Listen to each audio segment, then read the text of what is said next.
Aloha and welcome to Wisdom Dialogues with Hope Johnson, coming to you from Sedona, Arizona. Woo! Oh, I'm loud on the other thing. Coming to you Let me from pause this. Sedona, Arizona. Whoa, I got all kinds of echoes. Coming to you Let me from pause this. Sedona, Arizona. Whoa, I got all kinds of echoes. Okay, I'm gonna mute it for a second. I don't know what to do here. Oh my God. Okay. So let me see what I can do about the volume here. It looks like I have, okay, volume off. Let's see what I do about the volume here. It looks like I have, okay, volume off. Okay, that is not where it's at. Do about the volume here. It looks like, okay, that is not where it's at. Do about the volume here. It looks like, okay. I'm not sure why this is echoing. Maybe it's over here. There we go. I think I did it now. Now I'm silent. Now my other self is silent. Thank goodness. Ah, okay.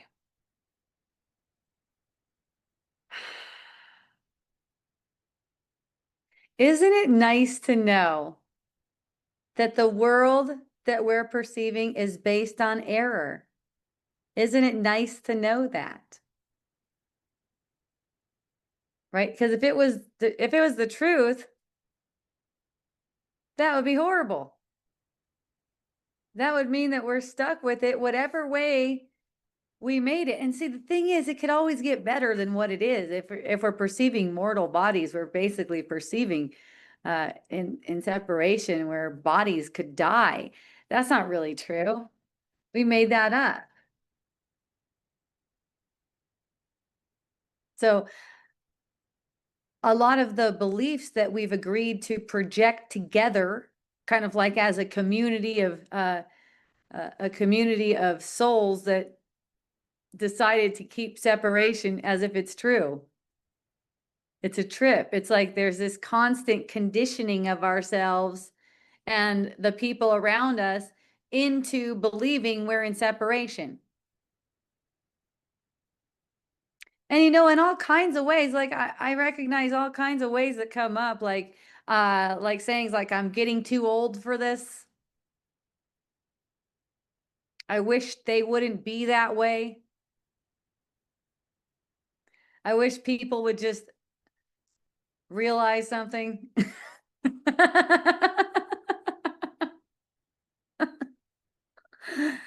See, everyone is fine as they are. Everyone is perfect. Wherever they seem to be on their journey, it's all perfect. And that's really what allows you to share your perspective with everyone when you're willing to see that their perspective is actually perfect and not make enemies out of anyone's perspective. Not make any of their perspectives as if they're a threat to you, as if that makes them a threat. See, that's what always causes people to go warring with each other, is believing that someone's concepts, someone's perceptions are somehow threatening. Only thing that could ever happen to you, quote, happen to you in a dream is beneficial for you. So then you don't have to be scared of anything. Right? You don't have to be scared, especially what people are going to say about you. That's one of the best ones. And the ego will ask you, oh, what if they get this interpretation of you? Oh, that's terrible. That would be terrible if that happens. What I've done through all of this stuff is go, hooray. What if they do get a perception like that? It wouldn't change who I am. It wouldn't change that I'm exactly the way God created me. It doesn't make any difference.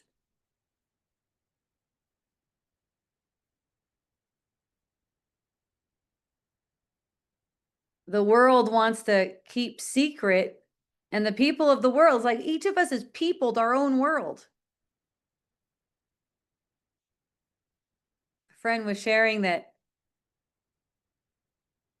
other friends freak out when she tells them that this world is all it's for is seeing that we're one. It's not for anything else. And she's saying that the people think that she's weird when she says that. And it's like, man, it's also good to see we peopled our world. We put the people in place to keep us in line, to keep us in alignment with the ego's plan, which is to keep us seeking forever for the love that seems to be lost.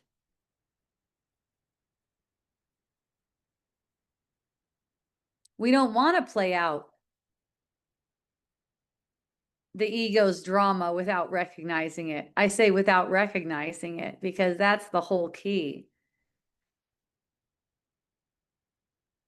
You know, I heard a share this weekend from a woman who said she was basically, without saying the word, she was smitten by a man, a really good looking. She called him devilish man because he was apparently really bad for her, not someone that was uh, I guess worthy of her, you could say, in terms of behavioral, right? So the ego always wants to make it as if this is some kind of a threat or something went wrong. Self-condemnation comes out. You know, like something like I didn't listen to my guidance, so now I have to be with this guy. Well, you know, you could trace that didn't listen to guidance all the way back to where you thought you were separate. So, you know, even you're not listening to guidance and finding yourself in a situation, and who's to say you weren't listening to guidance? That's the other thing. I mean, you know if you were or you were not, and that changes from moment to moment because in each moment, are you looking for guidance from the spirit or are you going your own way? Basically, are you relying on what you think is true about the world, which is making you feel frightened? Or are you listening to the spirit's interpretation? Right? So, this idea that anything went wrong, that's always the ego. The reason why this quote, devilish man, pops up, you know, that makes you want him for all the wrong reasons, apparently. And then find out, you know, he's a psycho. He mirrored her psycho. Yeah, Thomas is saying he mirrored her psycho. Yeah, that's always exactly what it is. Always. See, and the thing is, you got to be willing to go, I love that about myself, to be able to learn anything from it. You really got to be willing to say, I love that about myself.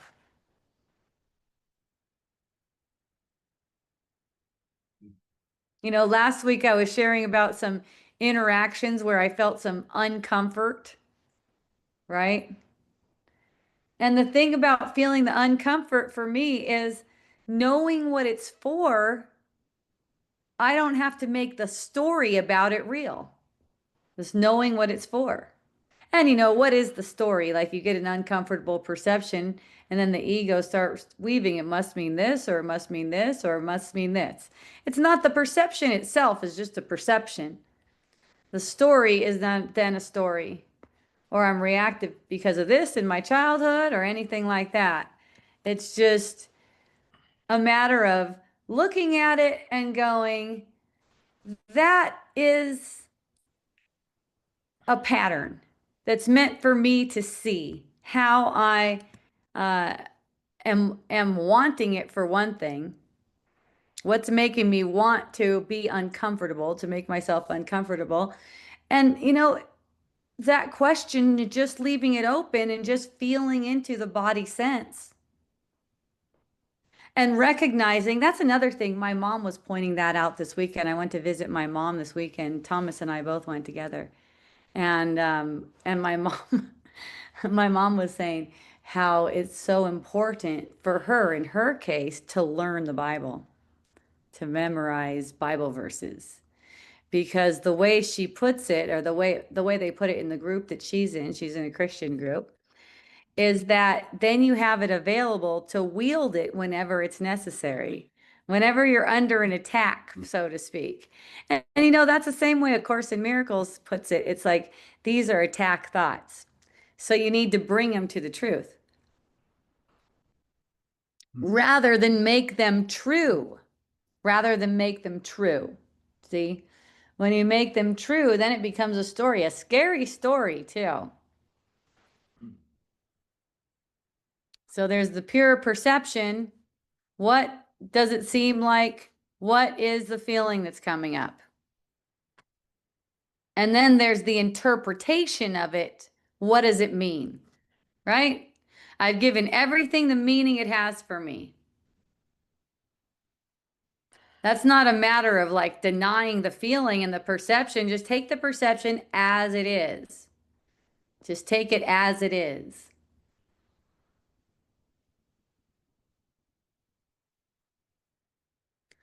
Someone shared to me about how when the Buddha was going through his mind and looking at his mind, watching his mind, before he quote unquote attained enlightenment, basically what he was doing is he was watching everything and letting it be as it is, not trying to make it change or anything like that, just smiling at it for what it is. Everything comes up. Murderous thoughts, perverted sexual fantasies, whatever, everything comes up. Shame, blame, anger, resentment, it all comes up and you just let it be coming up. You let it be what it is. And you bring all of what seems to be a legitimate cause to the truth.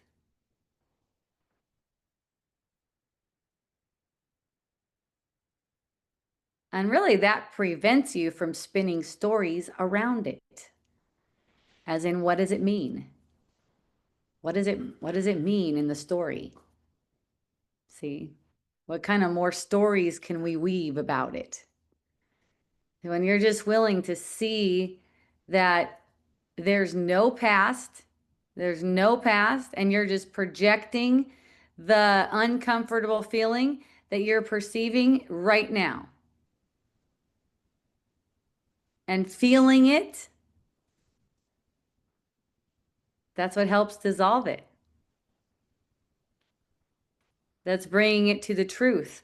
And the truth might tell you, well, you might use a number of different phrases. A Course in Miracles has a lot of good ones. One of them is, I trust my brothers who are one with me. So that shows you there's no reason to be afraid of anyone. There's no reason to be afraid of any situation, anything. There's just no cause for it. That does not mean you shouldn't feel it. You feel it, you recognize that you're feeling fear. And deeper than that, you can't really feel fear. It's like you put an image out in the field to feel fear and report back to you mentally what that's like. It's an interpretation too. But you get that interpretation. You feel it, you get the imaginary feeling. Let's say, because then you're seeing the effect. That imaginary feeling is the effect of thinking in a way that's against yourself, of thinking in a way that something's happening to you that you just didn't put there, that you just didn't make into as if it had some external cause.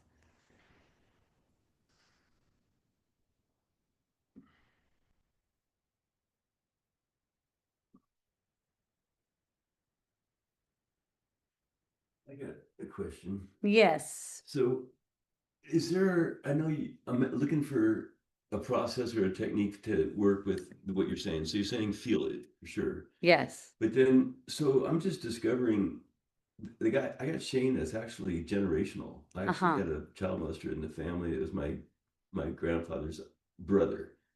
And so I'm wondering if I'm carrying that, forward. I'm such a sensitive to predator. Uh-huh. So feeling it, and are you asking God to help you see it differently so that it can be eradicated or erased, or how do you work with something like that? Yeah, you recognize that you are making it up. See, you can't make it real and also have it forgiven. You can't make the illusion true, like this generational thing. It's one thing recognizing that's a story. That doesn't make it any harder, for you to have a miracle with this. It's really a matter of your willingness to receive the miracle with it. And that's basically feeling the way it happens is, to stop working these circular miracles and have real true miracles is to be willing to recognizing that the underlying cause does not exist. You're only projecting it now. Uh, you know, and this depends on how you're using it. Like if you really believe that the way you're feeling right now has an underlying cause for generations, that may make it seem to you like it's more difficult for you to make a miracle with it. But it's not any more difficult than anything else. It's really a matter of willingness. Are you willing to see that this is not really true? That's the thing. Are you willing to see that it's not true? The perception is the perception. The perception may be really harsh. The perception may be super brutal, right? And you leave the perception as it is, but you recognize that you're having a dream. You're projecting it now. You are the author. You did invent it. You made it up. See the different ways I'm saying it? You get it? Whatever it is that you perceive, right? That's why for me, I find myself laughing all the time because it's funny what I make up. It's what I make up is hilarious to me. Sometimes people think I'm laughing at them, and of course, when I can, I just reassure them, I'm not laughing at you. I'm laughing at the illusion that I just made. It's like hilarious.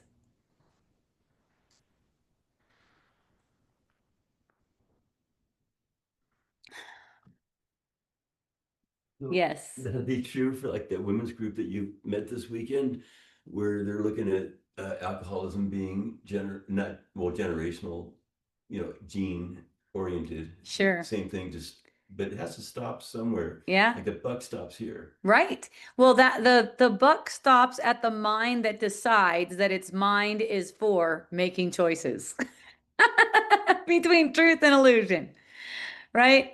You could either be like, "Oh yeah, okay. Every drink is like an experiment. I'm going to see how I feel." Right? I'm going to see how I feel as this goes. Because, feeling is really the way the spirit communicates with you. Does this feel, do I feel more connected? Do I feel more at ease? What do I want? Do I want to feel more connected, more at ease? That's the thing. And if I find myself having a drink, let's say, I don't get this perception of myself. I seem to have no issue with drinking at all. I could just drink and then not drink. Doesn't matter. Um, but if you get the perception that you have one drink and then all of a sudden you've fallen off the wagon and you have to have a shitload of drinks, at any point, people perceive this going on for years until they make another really big decision. At any point within that, you don't have to make any big decisions. It's just a matter of being alert, being aware. If you're fully aware and alert, you're not minding what you are playing out. You are just not really you're really not minding what it is that you're playing out. Because whatever it is, it's going to be helpful from your point of view because you're looking from a place of awareness. So then you don't have to be afraid of it. I mean, whether you're playing out the illusion that you haven't had whatever substance, seems to have power over you for 20 years, or you just had a drink last night. The only difference, the only true difference is in whether you believe that was real at all, right? Whether you even believe that was real. And I'll tell you what, it's like pride seems to be better than shame, right? So that seems to be some incentive to not have a drink because then I can be proud of myself. And then if I had a drink, I'd be ashamed of myself, right? Pride seems to be better than shame, but worthiness is key. Worthiness is the key here. I'm worthy to feel good because all my feelings are projected anyways. I decide. I decide how I feel. I am worthy of feeling good no matter what I perceive myself or anyone else doing. That's simple, right? It's like, can I just maintain the awareness of my worthiness? That's a nice prayer, huh? Help me maintain awareness of my worthiness throughout the day today. Yes, So I'm just tripping on like 12 steps. So in my opinion, it's a possibility that for me, it would make it real if I stay in that loop. Not that it's not right for other people, sure. but at my level, if I'm a non-dualist believer, then I need to be that. And then that would be making the error real. I'm not trying to badmouth that system, right? But for me, it would make the error real if I keep looping in the 12 step. Well, what I found out, and I wasn't at a 12 step, I don't think. It seemed to maybe have a little bit of that influence there. I was at a women's freedom from alcohol meeting this weekend, apparently. I was so fun. They're so adorable there, you know.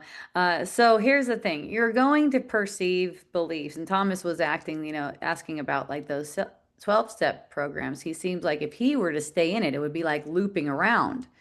And, the way I see it, it's not like I need to stay in anything. I just go wherever the spirit calls in the moment and, speak about how it is for me.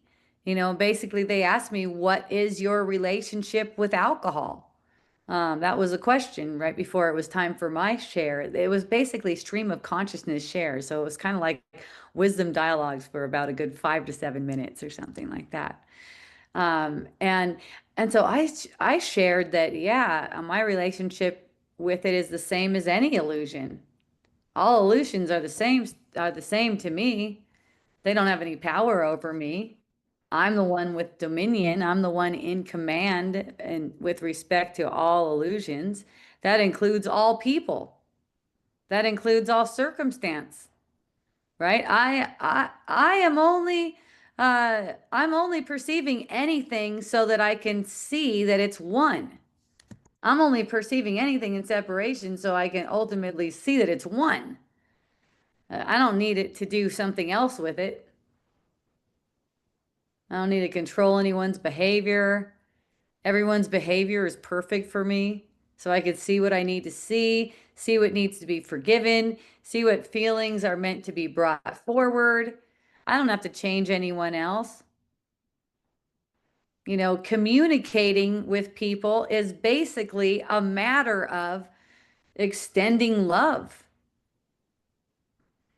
It's like when we're communicating with people, when we're being in gratitude, when we're appreciating them, when we're appreciating the role they have for us, they're playing for us, when we appreciate the love that's truly in their heart for us.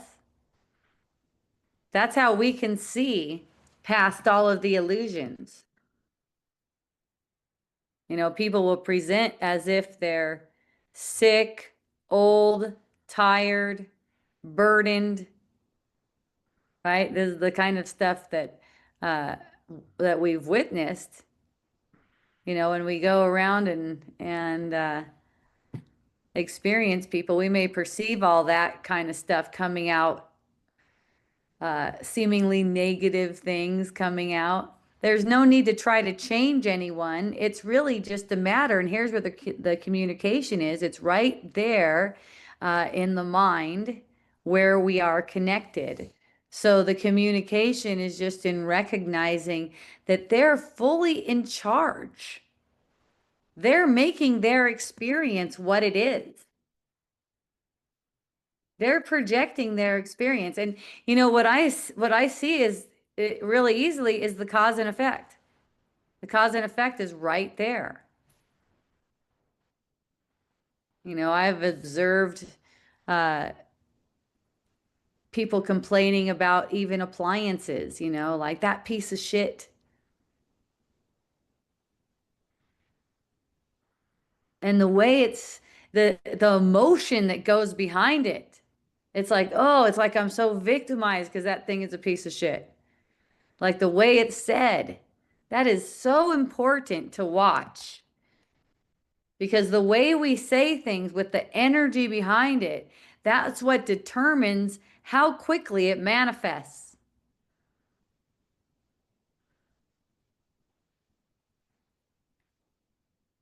Watch your I am statements. It's the feeling behind them, though. It's not the words. It's not in the words.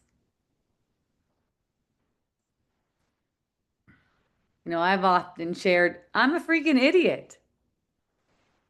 Now feel the feeling behind that. It's like, I'm glad about that. In this dream, I don't have to be anything.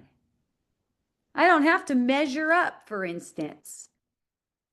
I don't have to do anything anyway. I don't have any obligations. I don't have any human obligations. I'm not human. I can just be used in whatever way the spirit wants to use me because I don't have a way of being.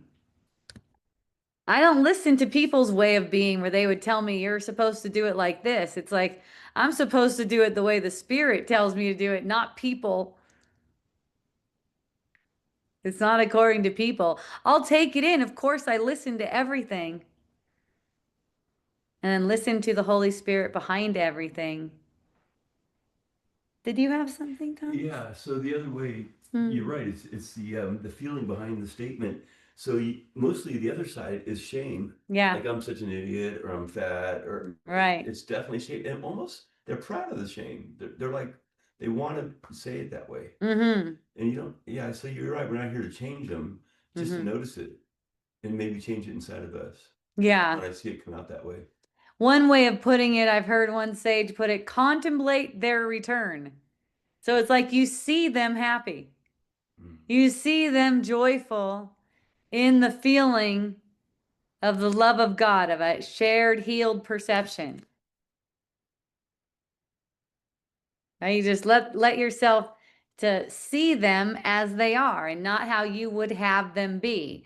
The way you think you see them through your body senses is not how they are. It's the way you would have them be. See that? It's fun. Mm-hmm. It's interesting. Yeah. It's interesting to play with it. Yeah, because of Course in Miracles says never agree with a victim, never see them with the way they're trying to be a victim. Right. Always see them as the Son of God. Uh-huh. Don't go to that level of agreeing with their victim story. Yes. I see that going on too. I went to visit a woman who apparently the story is that she just wants to check out. She just wants to check out of this life. She's done. She seems to be sitting on a couch accumulating fluids and stuff like that. And, you know, I go there with one other woman, family member, and the family member's like, I know, I'm so sorry for you. And I'm like, whoa, what an interesting play. What an interesting play. Yeah. So immediately in my mind, I'm giving the power back to both of these women that they're trying to take away for themselves. So I'm forgiving for them. That doesn't mean I'm forcing anything on them or manipulating them in any kind of way, but the gift is there when they're ready to receive it. It's like the gift is there whenever they want it. The gift of sovereignty, mental sovereignty. Just recognizing I made this for myself. It's like, oh, okay, let me see. If I made it for myself and it doesn't seem to be a happy dream right now, then what thoughts do I have? What thoughts am I running repeatedly that need to be purified? That's what I want to see, right? And then I know that a lot of people don't know this, but they're also not taking the time to learn this for the most part. They will when they're inspired to do so. It's all perfect. But maybe looking at it and go, well, maybe I won't look at that machine, for instance, some kind of machine as being a piece of shit because we're always communicating with ourselves. So when we're going that, especially, it's like that's a piece of shit with a feeling like you're being victimized, right? With that feeling, when you say it with that feeling, it's like you manifest automatically more things in your experience that don't work properly. Similarly, if you start looking into anything, you'll find more and more of the same. Did you notice that? If you go into anything that you want to pick apart, let's say, you'll see more and more of that. I used to notice that with another friend. I'd be riding in a car with him, and he'd point out whenever there was an ambulance. And it was like whenever I was in the car with him, we'd keep on seeing ambulances go by. When I wasn't in the car with him, I didn't notice any ambulances. It was very rare, right? It's like the more you look at something, the more you make it.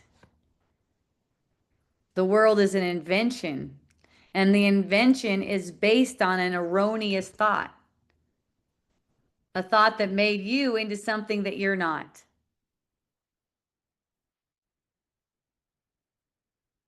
Okay, so it never was real. All right, I got a hand. What fun. Aloha, Christina. You can unmute if you want. Thank you. Yay, do you want to be on camera too? No, I'm fine. Okay. I don't care. Um, I find that gratitude is what puts me into that different place. Whatever. I had a situation with some unexpected expense, and I was freaking out like, oh my God, what is this? This is my credit, whether that's reputation, whatever you want to, however it went Yeah. everywhere. And then I just prayed upon it, and I thought, I'm lucky I have this because it enabled me to resolve it. And the resources were there rather than, which is has been my normal pattern of freaking out. I just took it in and thought, wow, this is a gift. This proves to me I'm not as broke as I thought I was. I can manage this. I just have to do it in a different way.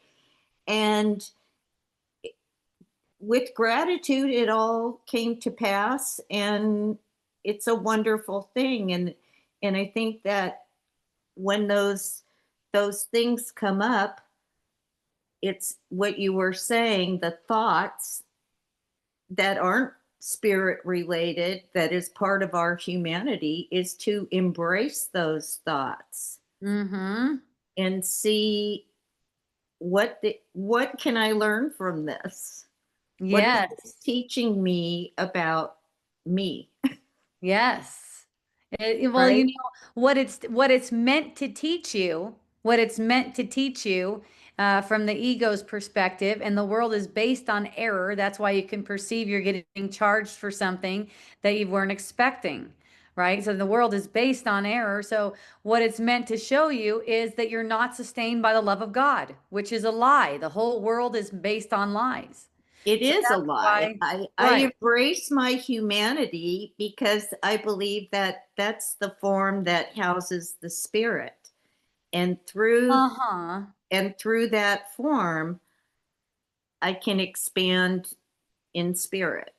Right. So it's through perceiving the form and the message that's coming through, the erroneous message, the message of the world. That's why you could see, like even thinking that money sustains us is a lie. It's a denial of the fact that we're sustained by the love of God. So it's actually meant to deny that fact, but the Holy Spirit repurposes it for you. If you ask the Holy Spirit to see it differently, you'll see that that in fact is a lie. And the truth is that you've only always been sustained by the love of God. Yeah. So the more you see that you're sustained by the love of God, not even like an apparent save in the finances or something like that even matters, because being sustained by the love of God means that you don't have to feel afraid whenever you get a perception that there's not enough money, or you're running out of money or anything to that Exactly. effect. Yeah. Exactly. That is so amazing to me. It is. It really is. It And is. yeah, gratitude really anywhere you can extend that, that's communicating with the particles even of the situation. Like being grateful for the situation that says you owe more money. See, because of what it's revealing to you. It's all meant to reveal to you that you're not separate, and you do that by bringing the erroneous thoughts about it to the truth. Again, the erroneous thought saying that you're not sustained by the love of God and that you must support yourself on your own. You got to find ways to support yourself on your own because you're not sustained by the love of God. Mm. When it's always only been the love of God that's been sustaining all of us. And that's what I gather you felt with when you described your son on the roof, your son. It was that you gave it to God. You had that trust that God will sustain him, Right. right? Is that the That's same right. kind of Yeah. a Well, there was something for me in that. And that's why I asked the spirit, what should I do here? Right? Because I'm going, wow, it really seems like I want him to get off the roof. And I noticed a very fearful feeling. Mm. Like it was a really scary feeling, like he's going to fall off the roof. And I go, whoa, that is a really fearful feeling. So instead of acting on that feeling, I asked the spirit, what should I do? And the message was clear to go inside and feel what I feel. See? And then when I went inside to feel what I feel, I see what's behind it. And what was behind it was a reputation. What reputation would I have as a mom, and how shameful I would look? and that's not real. Right. If I went inside when my son was on the roof and I let him fall off the roof. See? That's the thing. So listening to the spirit is not always in alignment with what even society would say. Like society would even say, well, you should have got him off the roof. Right. But this, in listening to the spirit, sometimes it's like, wow, really? That's the guidance. But then when you really look at it, and another thing spirit showed me in that instance, no one's gonna fall off any roof unless it's 100% beneficial for everyone. Right? It's not happening. You cannot even make that happen. Like it has to be beneficial, right?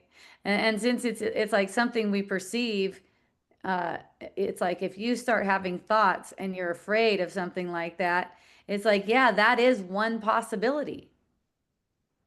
That is one possibility. And you could be But you making it don't more of want a to dwell possibility. that either because that has a better chance of manifesting if you give it the energy and the the focus of your thought. That's right.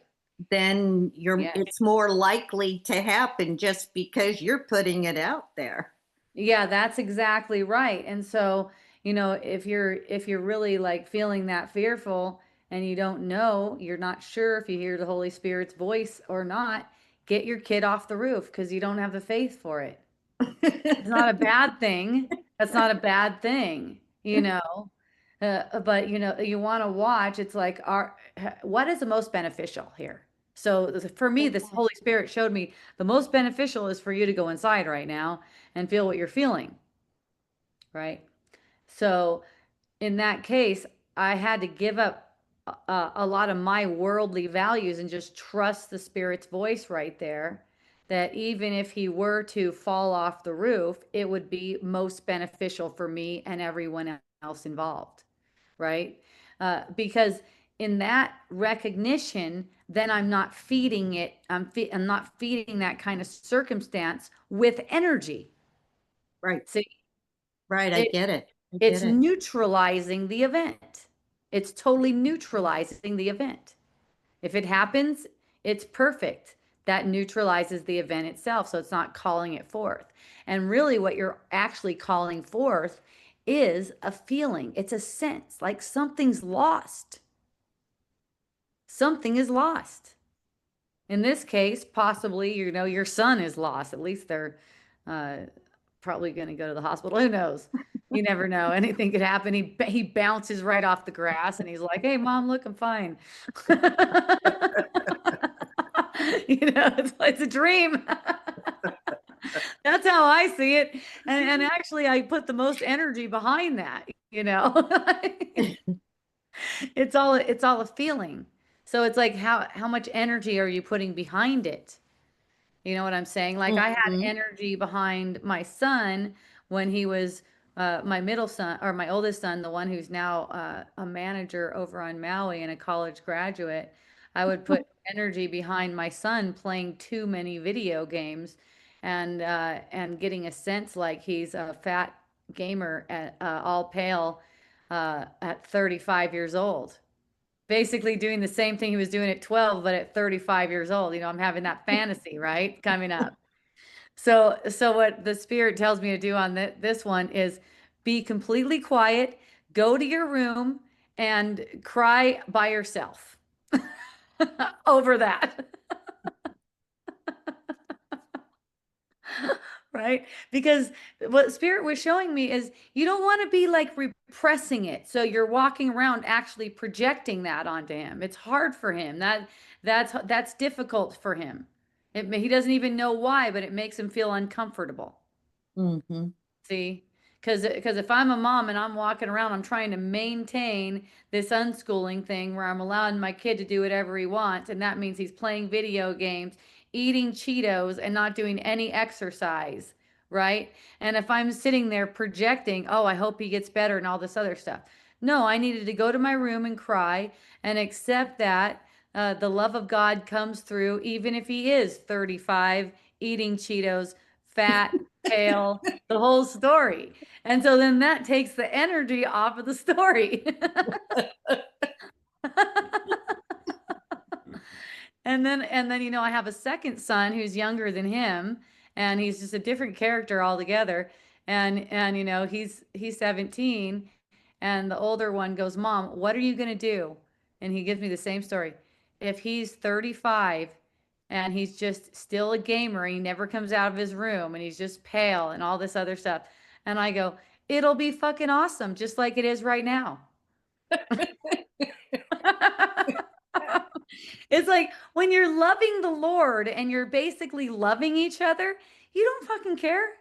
You don't You're care, not judging them. The right? judgment is not non-existent. Yeah, look, they have their unique path. If that does mean that all they do, and my husband says the same thing. I go, how do you feel about that? And he's like, you know what? That guy is so calm and so happy and so content that I feel like he's like a Buddha in my house. He's like, I'll continue doing this for as long as he wants to sit there and play video games. I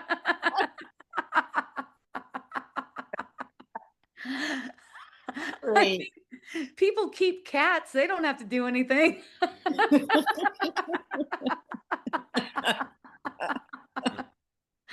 It's like, hey, this is great for our spirit having this light around. You know, what are we going to judge him for playing video games for? What do we know what he should be doing? Mhm.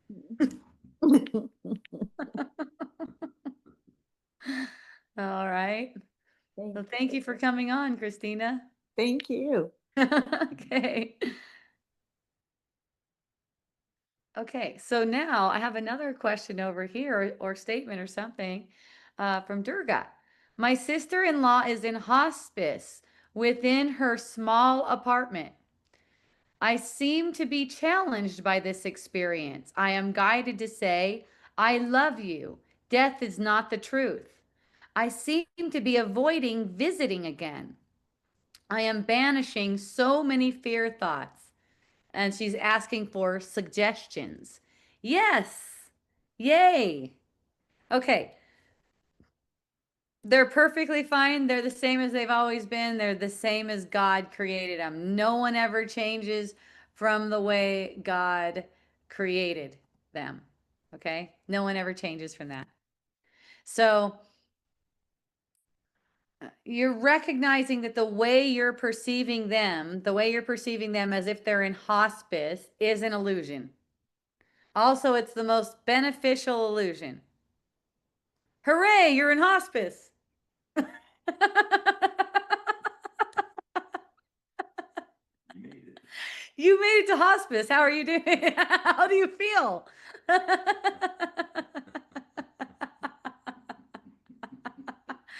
It's a fucking dream, you guys. And you know what? The funny thing is, people go, how do you go around like that? Like, how are people reacting to you when you go around like that? The thing is, I have so much respect for people. I have so much respect for them because I'm aware of the truth in them. I'm aware that they've made their fucking illusions. And so they can feel that, right? I was sitting right next to a lady and I told you about her a little bit earlier. She's like really big. She's saying she wants to go home, which basically she means she wants to get the death experience and get out of here. Um, and you know, I'm sitting next to her and I'm just smiling. I got my arm around her. I'm like, "Thank you for being here." You know, and just having fun with everything that comes up and laughing and smiling because that's how it is. That's how it feels. And you know, meanwhile, I'm watching the person who regularly caretakes her going, I'm so sorry. I know I'm so sorry for the way you feel. There's also feeling behind that. That's a feeling. See? Everything is a feeling. So for me, I watch my own tone. Does it resonate with my heart? If not, I just keep on making pivots. It's okay. It's not bad. I'm not trying to cover anything up. It's gonna kind of switch back and forth to resonating with my heart and not resonating with my heart. Especially, you know, if I'm in a situation like this where I'm going to visit someone in hospice. Let's say, you know, I get taken by the illusion for a second and oh, it's down in the dumps, right? But recognizing, you know, whatever you're feeling that seems like you see, you know, seems like empathy, like, oh, I know it feels so bad. Give that to the spirit. It's not bad. You just give it over. You hand it over. I must not be trusting that this is perfect perception for everyone. I must not be trusting that this is beneficial. That's why I feel like this. That's all. It's not bad to feel it. Get the feeling. Recognize that it's actually an opportunity. Every single thing that seems to happen, it's all an opportunity to see that we never left who we are. We're still as God created us. Okay, we've never changed. So I had a fun uh, comment on one of my posts. Let me see if I can find it because I could actually answer this right here. Let's see.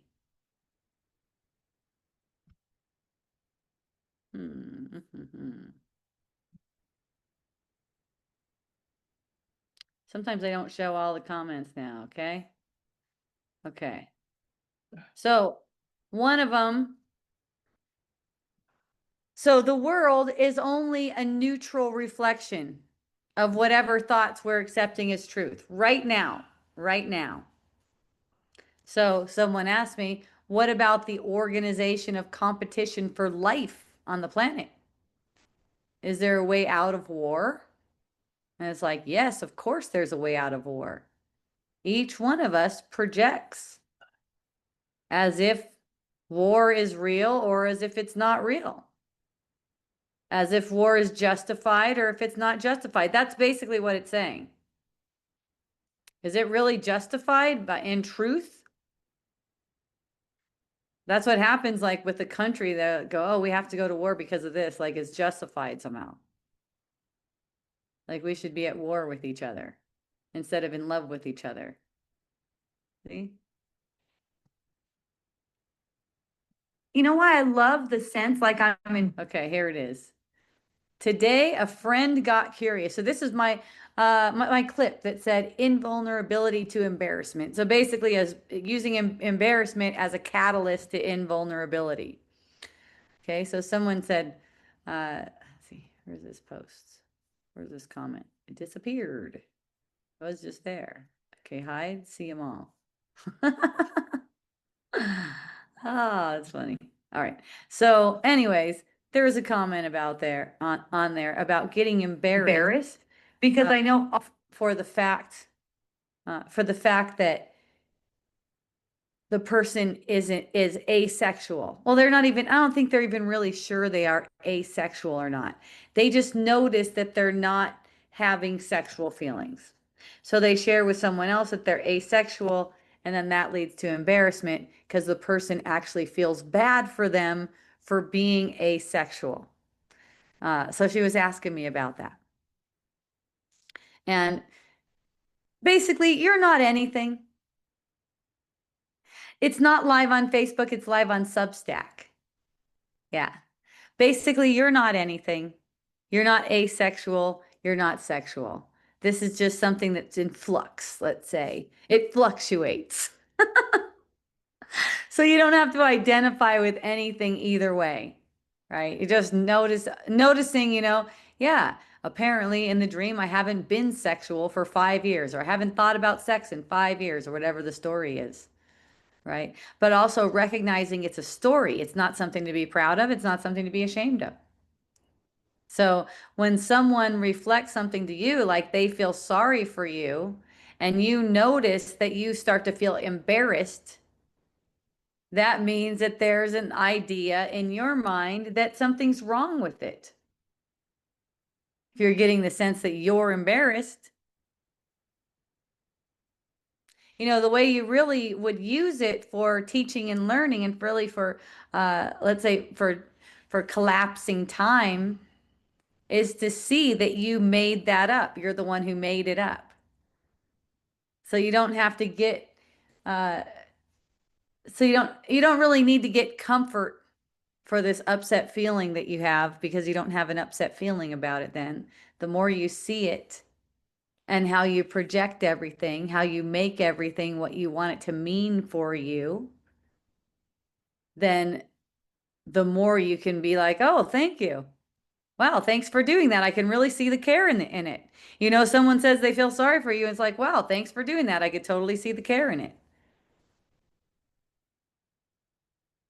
Right? That's the same thing with witnessing, people saying, oh, I know, I feel so sorry for you. It's like, oh, you could see the care in that. You could also give all power back to their mind. The feeling sorry, they're not really feeling sorry for the reason they think. Recognizing that. They're not feeling sorry for the other person. They're feeling sorry about the thought of separation and projecting that as if it's outside of themselves to try to avoid it. But it's like you could always be grateful for something. There's this care behind everything. Sweet, loving care for one another.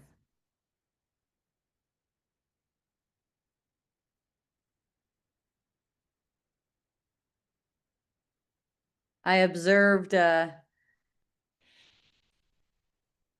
woman telling another woman how to manipulate people to get what you want out of them. You pretend like you like them, and then you manipulate them to get what you want out of them. And I'm like, wow, that is just so good. It's just so on loudspeaker. It's like, wow, thanks for speaking that out loud. Like that's what's going on and when the ego is in charge.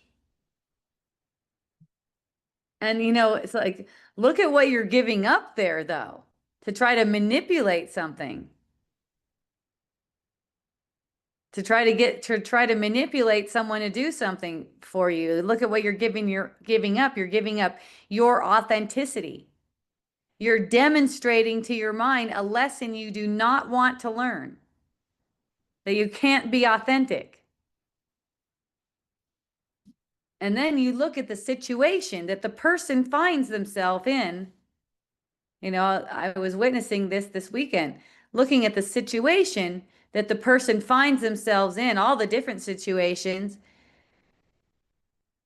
while thinking they're doing a good job manipulating people. It doesn't look good. It reminds me of where A Course in Miracles says, resign as your own teacher. You don't know what you want. You don't know what you want out of these people. I'm observing, wow, this person is finding more and more pain, suffering, sickness, tiredness in the world, apparently in the world. But it's really manifesting out of a mind that thinks it can control the world. This is very different from having command through love. Having command through love is genuine. In having command through love, you don't know how anything should go. You don't know what anyone should do. What you do know, when you know the command you have, is that everything is working out in your favor constantly, even though you can't know what that's supposed to look like.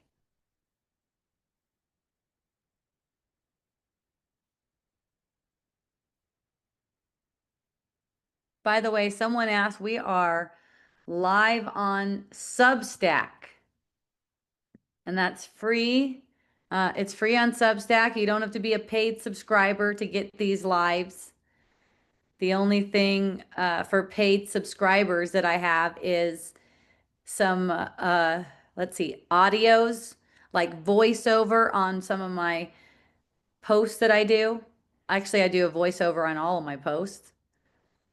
Voiceover and bonus audio on my posts. So subscribers get voiceover and bonus audio. And if you don't want to pay for a subscription on Substack, just send me a note with your email address and I'll give you a free paid lifetime subscription. Anyone can always donate to me at hopejohnson.org. Okay, here's a question. Yay. If I find myself in a hell experience, that's a good question. I like it. I can see it coming. Does this mean I'm making it up? Yes, it does. In short, it does mean you're making it up. When anxiety runs amok, how can I find peace? Yes. So basically, you made a story that triggers anxiety. And right now, while you're maintaining the anxiety, you believe the story is true. That's why it's anxious. That's what's going to make it anxious. It's fucking awesome because, you can get any perception. And when you're aware that you're making the perception, any feeling you get about it, it's like, hooray, you could bring that feeling to the truth. And really, Durga, what you were asking about earlier is how do you handle someone in hospice and all this negative shit? Start doing your whole life like this. Like, hooray for anything that arises. Oh, here's anxiety. Here's anxiety. Oh, good. This is where, right? This is where I bring illusions to the truth. This is where I collapse time. This is where I join with Jesus, right? This is where I listen to the Holy Spirit. This is holy ground. Hooray. There's anxiety. Okay, I didn't even read the whole question yet. Suddenly, my life feels upside down. I've lost proximity to people I love, and there's so much chaos that I can't see things differently. Fucking awesome. You're making it like this. See, this is where you go, oh, this is where major transformation takes place. This is the instant. Okay, you're knowing right now in your heart that nothing's wrong. Right? You're knowing to your heart, nothing's wrong. Right in your heart. And you're looking at this. So even if nothing changes, that is actually the most important part. Because that's the ego's fear. That's the ego's whole fear. Nothing's going to change. Right? Of course, everything changes that you made because you haven't changed. All that's going to change is the way you're seeing it. The way you're seeing it. That's what changes. Don't get attached to your fucking circumstances. I mean, this is like really a strong reminder to everyone who's listening. Don't get attached to the circumstances that you seem to have, and don't think the ones that you're in are going to last forever. That's a classic example of attachment and aversion. That's all it is. See? It's like loving whatever it seems to be, loving it, whatever it is. That's what teaches your mind. That's how you demonstrate what you're really here for. I say here like that because no one's really here, but there's a dream that we're here. How do I connect with the Holy Spirit? Okay. Yeah. Holy Spirit is a still small voice at the bottom of your anxious mind. So there's a lot of different ways to do it. It's really easy though. I mean, it's really simple, let's say. It's just not easy at all for an ego. It's actually impossible for an ego. So you kind of just leave the ego. And you do that with a smile. It's very gentle. The ego is loud. The ego is saying that there's reasons for you're feeling this way, and these are the thoughts. It's giving you the thoughts. It just doesn't make it that obvious that that's what it's doing until you're observing your mind more and more. The more you observe what's going on, the more you'll see the ego is what's offering you thoughts that feel like an attack. Okay? So learning to bring those thoughts to the truth, like my mom was talking about how it's really good to have a spiritual practice, or she was sending me something about that, where you memorize verses. She memorizes verses of the Bible. Well, here's the thing. If you can bring your illusions to the truth over and over again by introducing these thoughts, like what she's talking about, Bible verses, there's certain thoughts. You can bring all your illusions to these thoughts. And one thought might be, nothing I see means anything. That's the first lesson in A Course in Miracles. I'm giving it this meaning, right? That might be a little bit difficult if you're identified as an ego, but you're only identified as an ego through error. You're not an ego. That which is speaking is not you. So you don't have to listen to that. Your heart is broken. Okay, yeah. So having the sense that your heart is broken, your heart can't be broken. That's a fact. But having the sense that your heart is broken, that's like a hooray moment when I get that sense. And I don't know what Victoria you are. It's a name that's on here.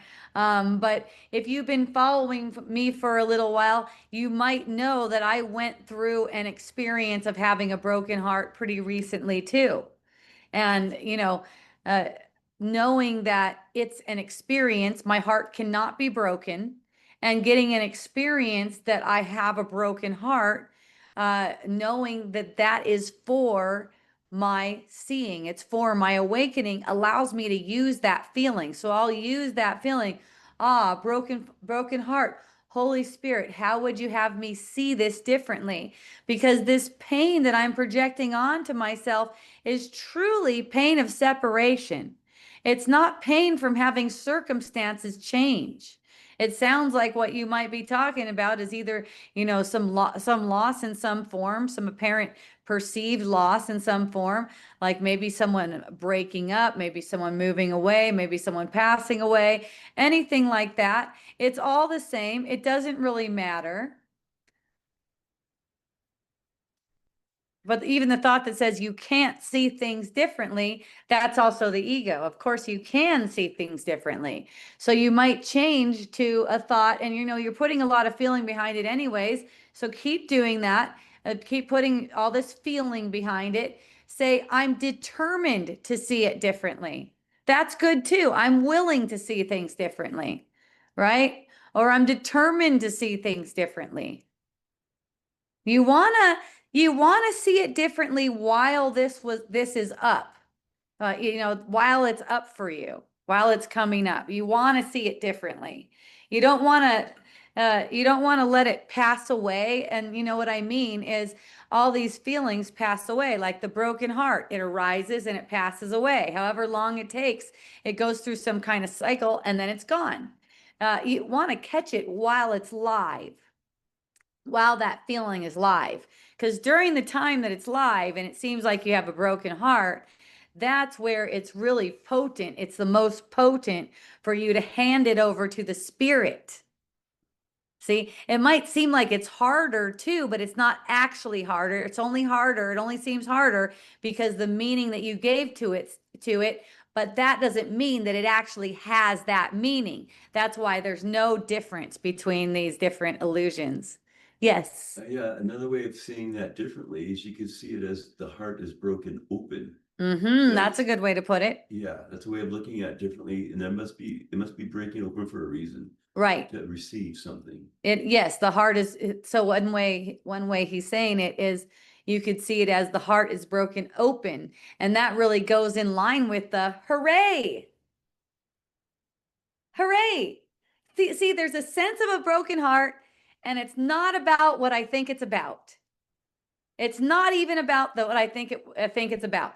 Like in my case, I got the sense that I had a broken heart because it seemed like I finally had connected with my, what you might call the closest thing to a twin flame, right? And then there's the sense that, oh my God, but I met him when he's immature.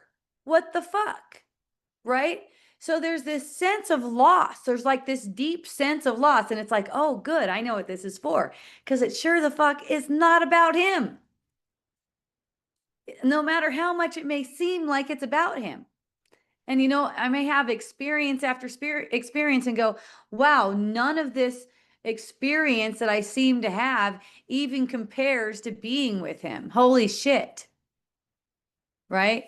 But it's like, man, even that thought, it's all just coming from the ego. So you just bring it to the truth. There's no thing like that. There's no possibility for there to be any loss.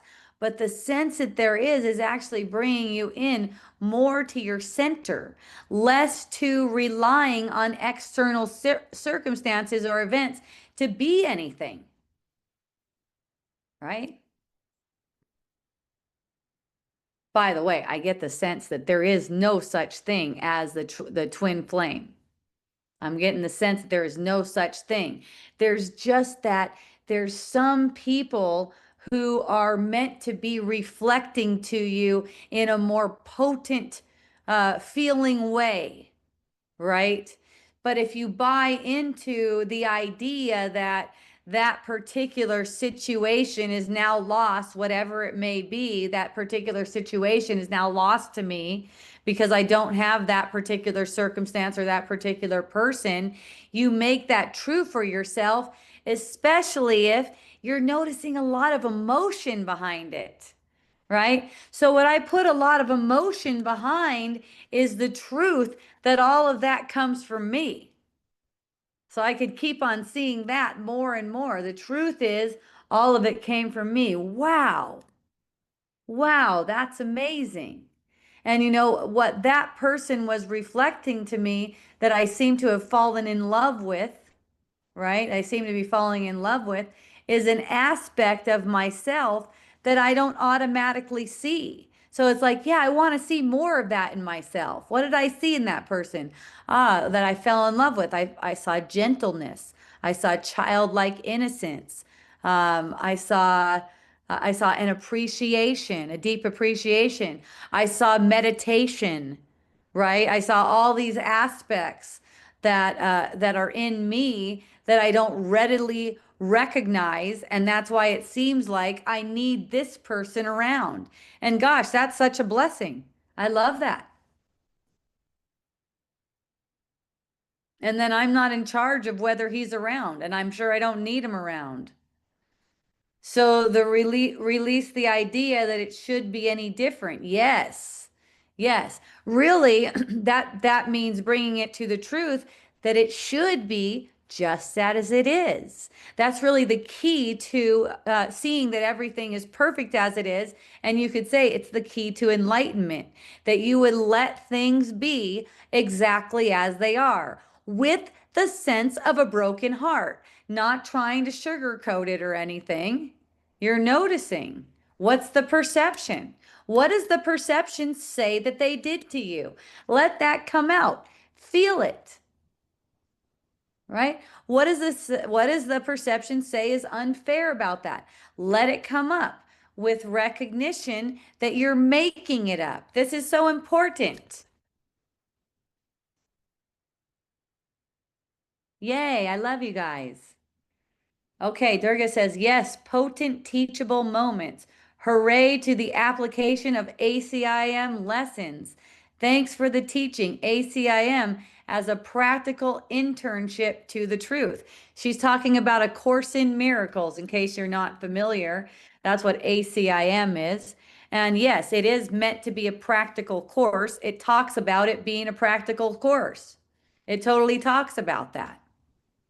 So, so for instance, if you're going, God, I'm so fat, for instance, or God, I look so old, or God, I'm so wrinkly, or something like that, that perception with that feeling actually manifests more of that for you. It's like you're just looking in that direction. So the person asked me, what should I do? You're welcome, Victoria. I love you.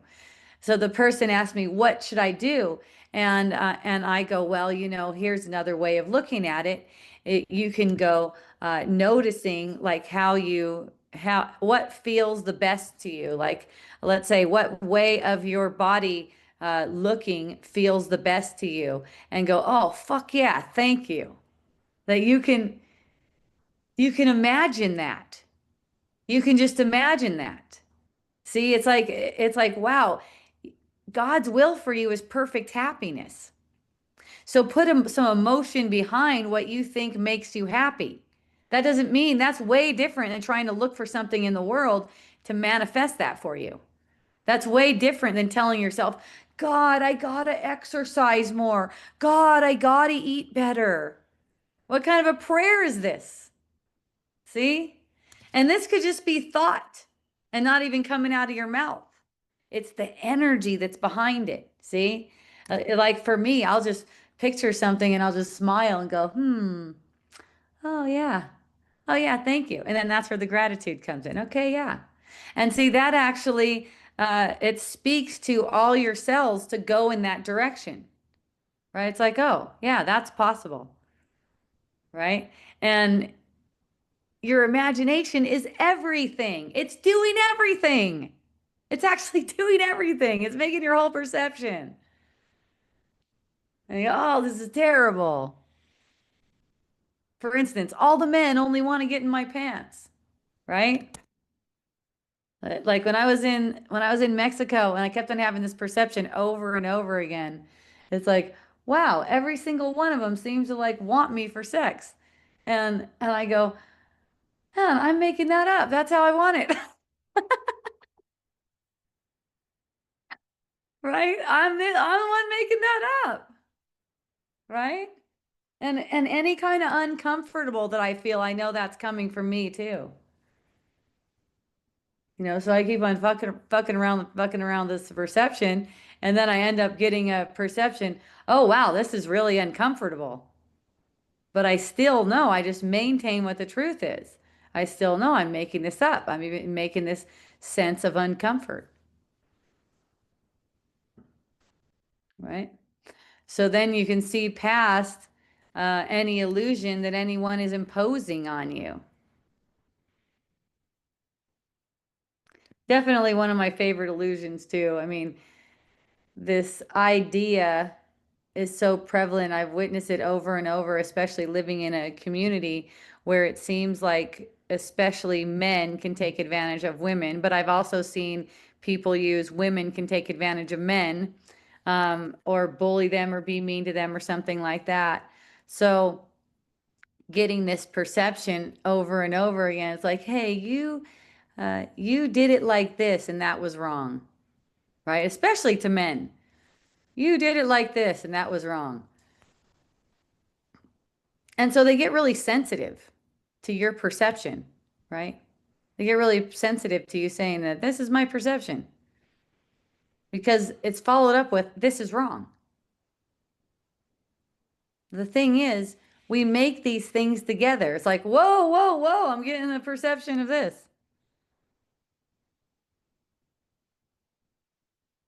You didn't do anything wrong.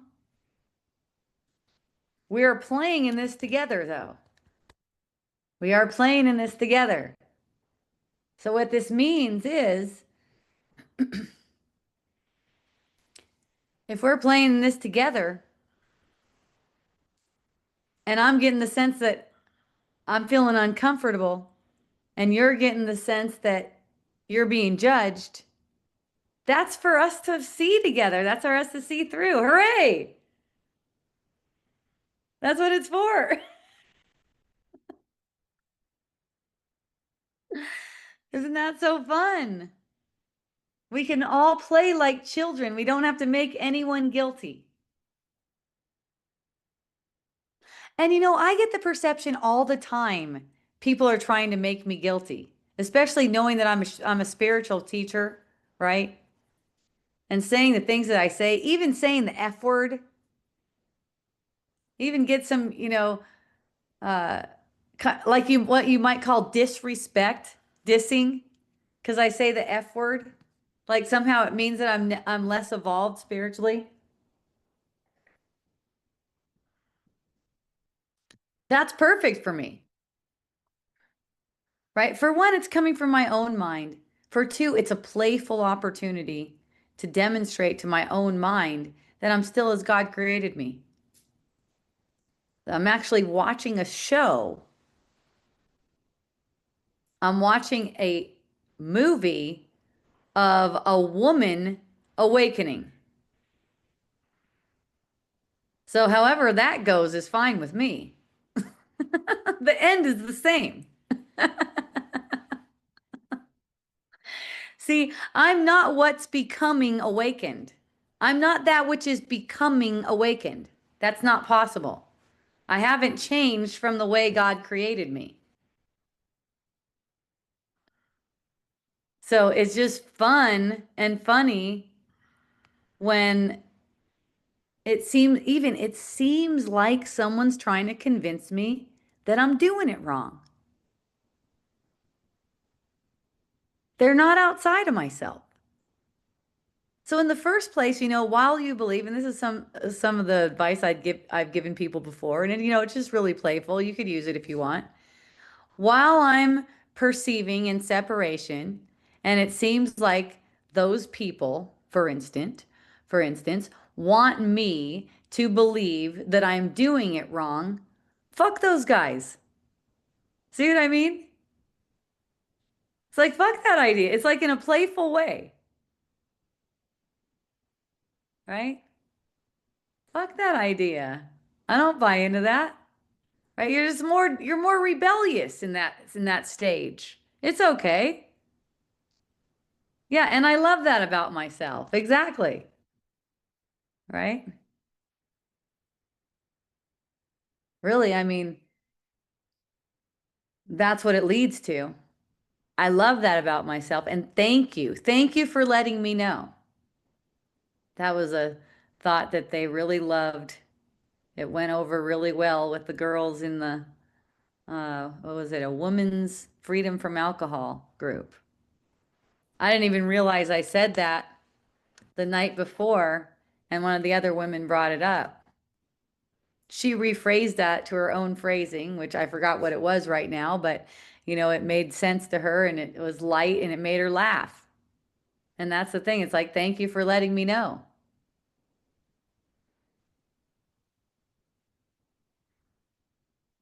And so kind of see how there's this progression of energy, you know, when someone's really distraught and they're like, oh God, it just feels like, oh, and they're such close family members, my husband and my son, the only ones in my life.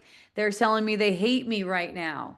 They're telling me what a fuck up I am, what a loser I am, It's like when it's all wild like that and you allowed it to go to that place, but basically you were following thoughts, bringing it to that place.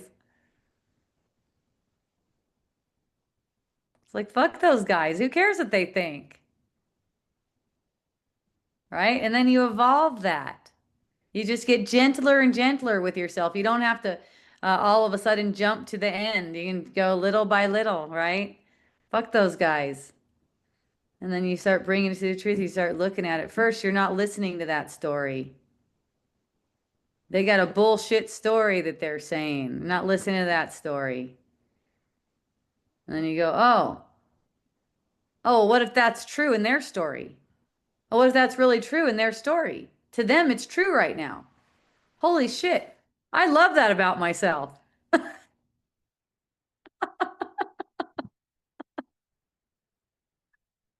I love that I'm playing my part in this agreement that I'm going to be that to them. That's fucking awesome. And wow, thank you for letting me know.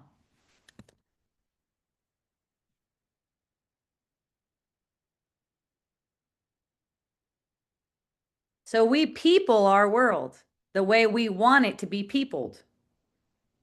We only see them as we would have them be. We do not see them as they are.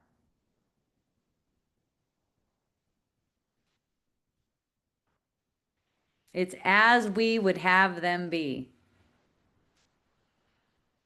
And they play that with us. They play that part for us. That's deserving of gratitude right there, that they would do that for us. And also their pure love for us. And their willingness to walk home with us, to go home with us.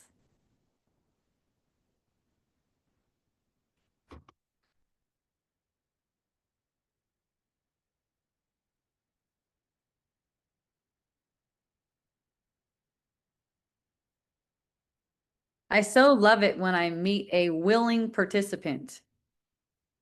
That's what I love about staying here with Thomas. He is a willing participant, right?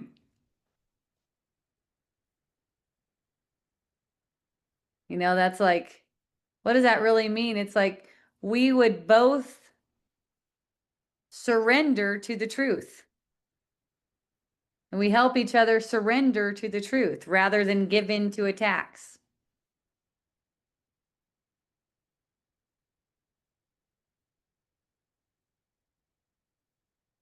We support each other in our mutual surrender. And it's not a matter of anyone trying to leave anyone else behind. It's a matter of truth prevailing. For me, I have a strong line to the truth. That's what my perception reveals to me again and again and again. I just have a really strong line to the truth, like a direct line to what's true. So when I get a perception, anyone's perceiving anything wrong, like for Thomas, if he seems to be dealing with a fearful thing or something like that, it's so simple for me to see and to reflect to him there's no cause for fear here. It's all love. And then he's willing to see, like he's got that. That's the willing participant. He's willing to see, oh, this is all love.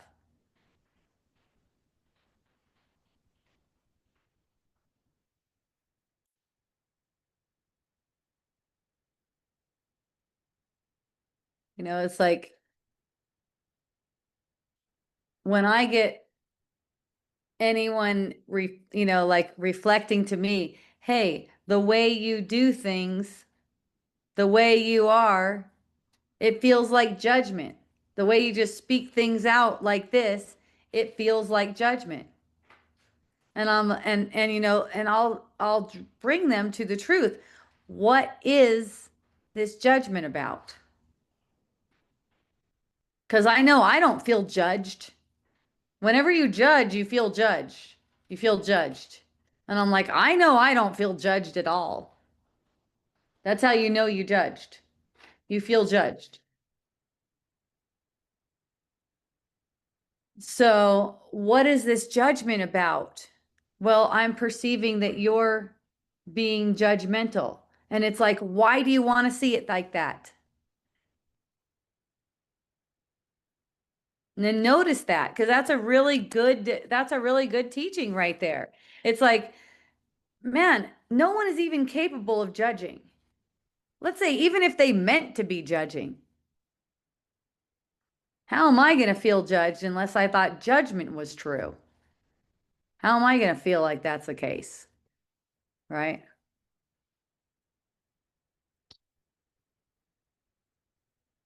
And it's like knowing that you're not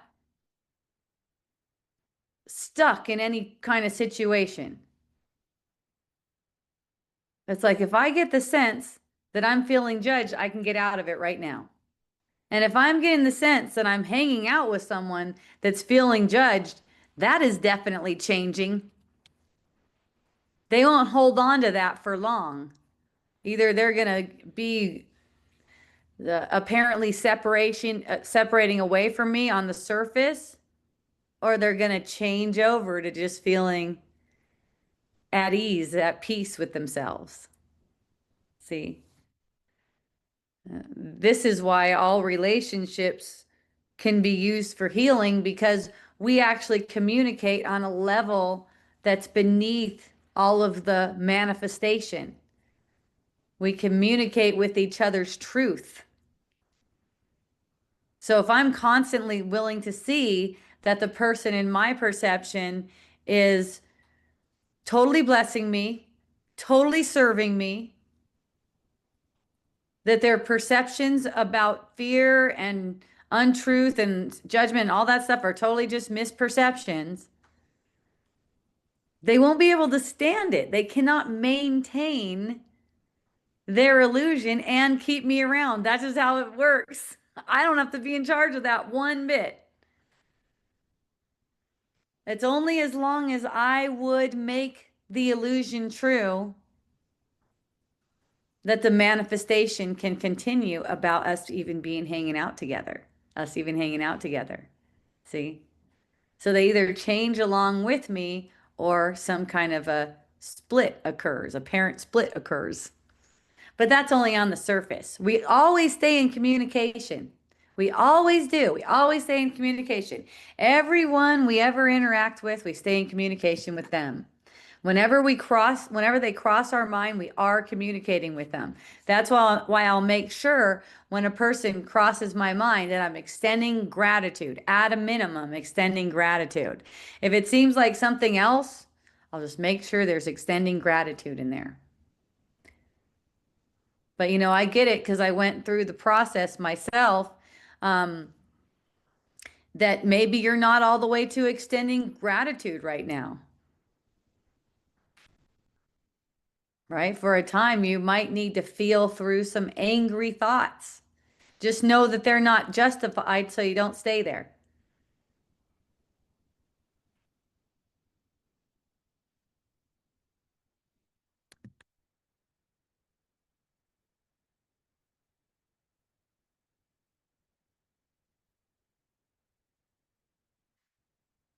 Staying alert to the present moment means being willing to feel everything. Just feel all the sensations that you're projecting. Being willing to see that what everyone is giving you, it's a blessing.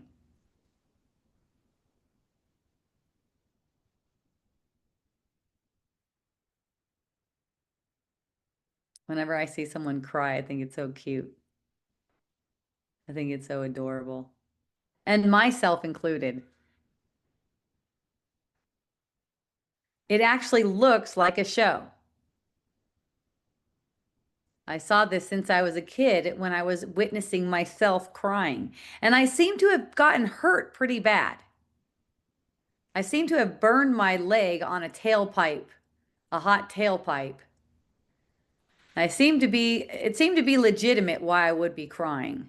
I was a little kid. I was maybe like 7 years old. It seemed to be legitimate. I just burned myself on a tailpipe, had a huge blister to show for it. But I witnessed my own crying and I go, this is a show. I'm acting. I could see myself acting. And I could really see it clearly that it's acting. I could see right past it. So I can't buy into the fact that there is the idea that there is justification for this sadness that brings on the tears. It's just kind of like, oh, that's so sweet. You know, one of my aunts started crying this weekend. We're just sitting at the table, random, seemingly random. It's never really random, but it's all orchestrated. Uh, and she just suddenly starts crying. She just suddenly goes, and your mom, and she was so sick. I don't want to see her sick like that again. And then starting crying. And I'm like, oh, thanks for letting me know. Right? And smile at her. And later on, my mom was going, I was wondering how you were going to handle that because she was just going with all how she goes with all the negativity. And it's just like, oh, you know, good to know. Happy about that. Happy to know about it. Oh, what fun. It's a matter of, you know, everyone's making it up. Everyone is actually making it up. The Durga says, what about tears of joy? Yes, that's different. Truly, joy is like the essence. You could say joy is the essence of what we are. So tears of joy, you could say that's clearing the mask. It's like clearing it out. And you know, there are ways of crying too. It's like, how much awareness are you allowing behind the tears? Are you looking at the tears as if they're justified, as if, oh, this is really sad? You know, in this case, uh, we seem to be face to face with someone who does not want to know the truth, but they enjoy and appreciate a person not reacting to them in the normal way that people react to them. They appreciate that. It was really sweet. The same aunt was like, hey, are you guys staying? I got some more food for you if you're staying. You know, just really sweet to us.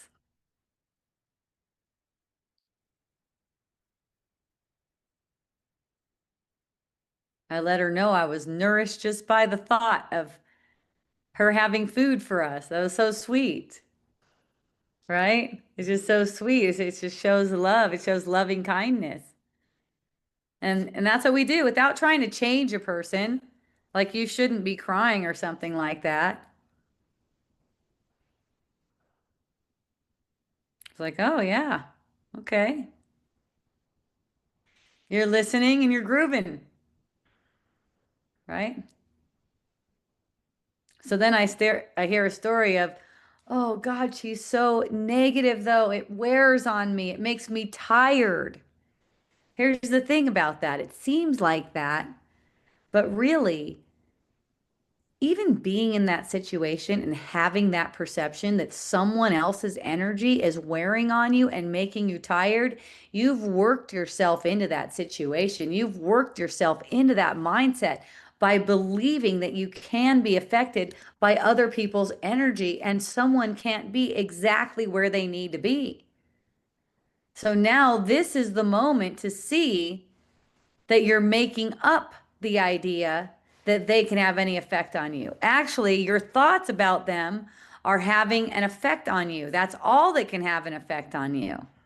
And every thought about them that seems negative, that feels negative, and that you're feeding with emotion, you're actually making yourself sick, injured, stiff, old, tired, burdened, broke.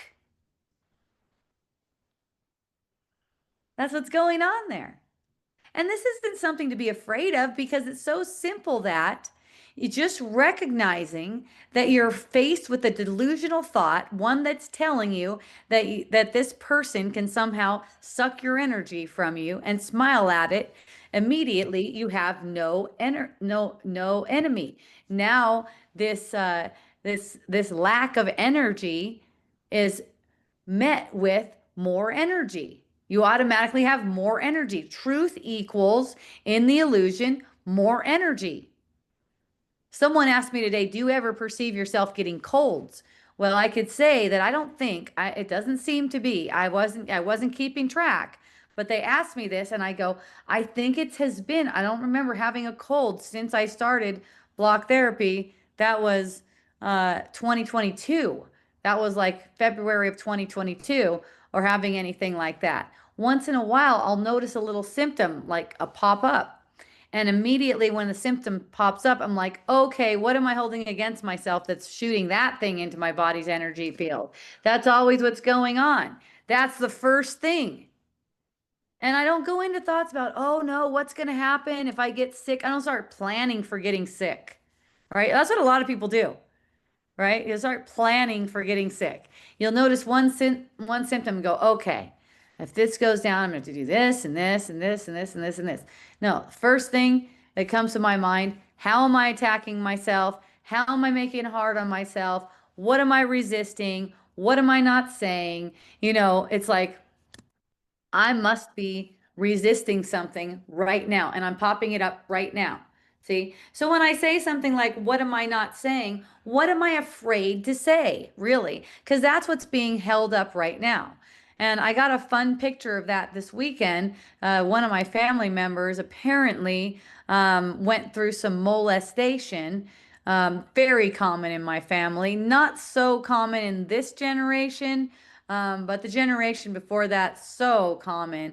And apparently, another one of my family members, her mom wants to stay with the guy who did the molesting, okay, who apparently did the molesting. So, I asked my mom, oh, she probably just needs to let that. I'm talking about the family member who seems to have been molested, let's say my niece. So my mom goes, no, she can't say anything about it. Your sister would be devastated. Her mom would be devastated if she said anything about the molestation publicly. I go, Mom, you realize this is the exact same story you told me when I was a kid. You realize this is the same story. I said, I need to get this out. I had the sense that my mom's husband, this is the exact same thing playing out. I mean, this is like a psychologist's dream come true. It proves their every theory. This is the same exact thing my mom said to me. You can't say anything about it. It'll devastate other family members. You know what'll happen if you let that out? Someone will kill you. That was the story I heard. Someone's going to kill you. He's connected to mafioso people and they're going to kill you, right? It was a story. And I didn't realize it was a story at first. I kind of was like, oh shit, I guess I'll just keep that a secret. But it only took like 2 years after that. And I was like, ah, fuck that. Let them kill me if they want to kill me for telling a story. I'm telling the story. I'm telling the story of the molestation. And that is a step for getting it out. Eventually, it goes to forgiveness. If you're good at forgiveness already, it goes straight to forgiveness. But it doesn't go to forgiveness at all by keeping it repressed. Right? And here's the thing that keeps it going too, what I see too. It's like, let's just keep everything a secret. Let's just keep it all a secret. You know, if you're getting the perception that someone is touching you in a way that's making you feel uncomfortable, definitely keep that a secret. You don't want to bum anyone out, for instance, right? First, it needs to be brought to the surface and then forgiven in the light of truth. First brought to the surface. You know, it's like in a way I can appreciate how my parents were like, "Hey, don't say anything about that. It didn't really happen. It's your imagination." It's actually true. Well, now that I look at it, I go, "Wow, that's true."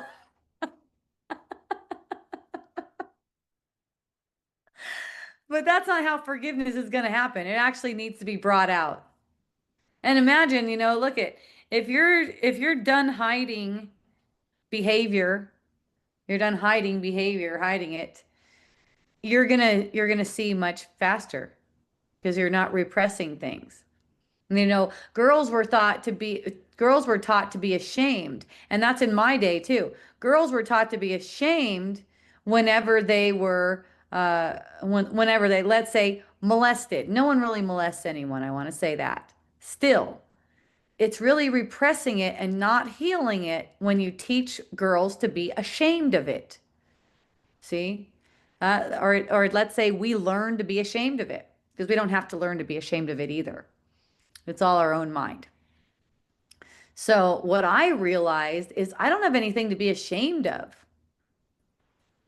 Let the story be told. Let it come out in the open, right? And then people can see, oh, I don't want to, I don't want to do something if it's just going to come out. Everyone's going to talk about it all the time, right? You just notice when we talk about these things, it gives you a second look. It's like it's a second look. You know, just imagine this. Imagine all the time, because this is the truth. All the time, the Holy Spirit is watching you. All the time, Jesus is watching you. Not that you're not 100% forgiven in that moment, but you can think of everyone is watching. And then acting from that, that's guidance. Everyone is watching. That's actually the case. Everyone is watching, and all eyes are your own.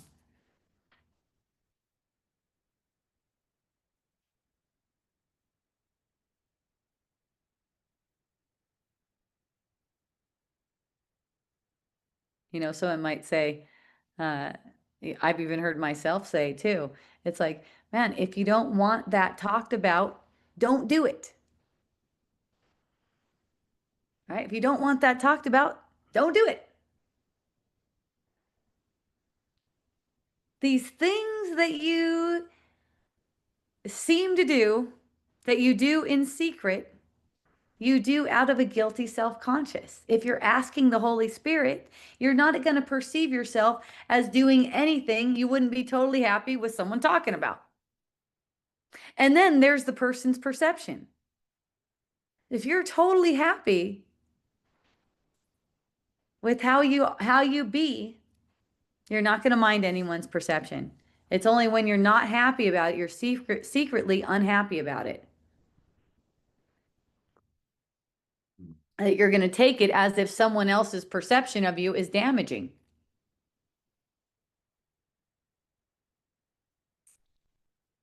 You know, you could do this as a spiritual practice too. Just see if you could sit with someone else's perception of you without trying to fix it. That really demonstrates to your mind that you are invulnerable to anything like that. You're invulnerable to these kinds of things that seem to uh, cause you to be in a threatening situation. Like you ruined my reputation, right?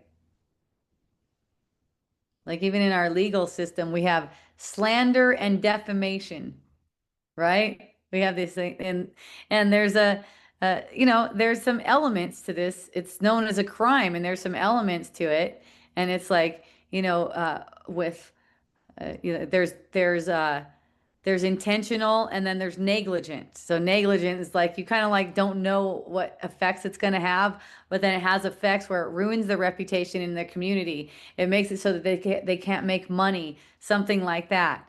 Man, just believing that you could be damaged by something like that. That's not to say that you shouldn't sue someone. You can find yourself suing someone. It'll be fine. Just recognizing that what you're really doing is playing out a fantasy. It's okay. It's okay. You play out all fantasies just to know that and come back to we are one. That's why you play out all fantasies, just to come back to we are one. Imagine yourself being totally invulnerable to what anyone ever says, because even if things seem to go a wrong way for you, it's exactly what you need. It's always exactly what you need. Someone was telling me a story. It might have been Thomas. It was about a near-death experience of someone who, it was you, Thomas, as someone who crashed their car, killed their family. Apparently, it was their fault. They were behind the wheel, and they ended up living, but they had a near-death experience that showed them the whole reason they're having this circumstance is so that they can demonstrate guiltlessness. Because, when they had their near death experience, they saw the guiltlessness, they saw it.